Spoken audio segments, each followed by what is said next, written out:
Folklórny súbor IPEľ oslavuje polstoročie svojej existencie. V sobotu 18.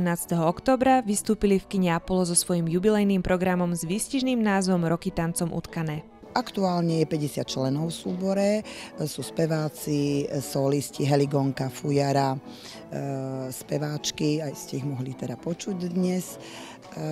Program sme postavili tak, že zo starého nové. Hej. Aj ten ročník 50-ka je vlastne už trošku do staroby a tak sme chceli tak pripomenúť, že staré tance sa vedia teda obnoviť alebo vedia sa vylepšiť. Slávnostný program bol poďakovaním minulosti, ale aj oslavou prítomnosti. Na jednom pódiu sa vystriedali pôvodní zakladajúci členovia, tanečníci i súčasná mládež. Hostiami programu boli bývalí súboristi Štefan Máliš, Igor Krista, Vladimír Máliš, Lenka Spodniaková a Ivana Ecetová. Ja som mala tú česť, že som bola pozvaná ako hosť, lebo kedysi ako dieťa som účinkovala ako speváčka vo folklórnom súbore IPEľ, ešte vtedy pod vedením Števka Máliša. A práve prvé kroky tanečné ma učila Macka, potom som k nej tiež chodila do súboru Radosť. A následne vlastne som študovala už klasický solový spev, ale stále ma to ťahalo k tomu folklóru a momentálne som aj pedagóg, takže aj tých svojich žiakov vediem k láske, k svojim koreňom prostredníctvom ľudovej piesne. Sobotný večer sa niesol v duchu pocty, vďaky a energie mladých ľudí, ktorí cez folklór môžu spoznávať svoje korene. K folklóru ma priviedla moja mamina, ktorá je vedúca folklórneho súboru IPEľ.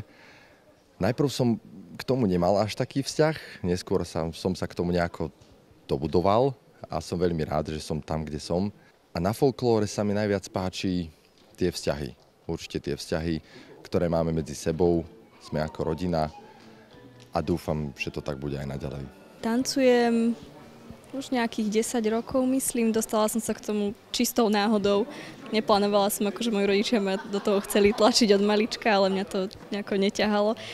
A potom som sa náhodou dostala na jednu skúšku a úplne som sa do toho zamilovala. Tancovali sme tance z Novohradu, z Madačky a Abelovej.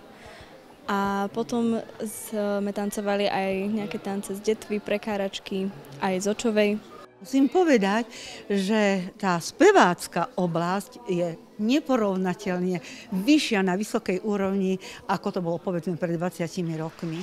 Takže naozaj dnes som mala nádherný deň, teda večer a želám, aby ten IPEľ ďalej fungoval, šíril dobré meno nášho Novohradu, aby sme načierali do studnice novohradského folklóru a prezentovali ho nielen tu v Novohrade, ale aj široko ďaleko aj za hranicami nášho celého Slovenska.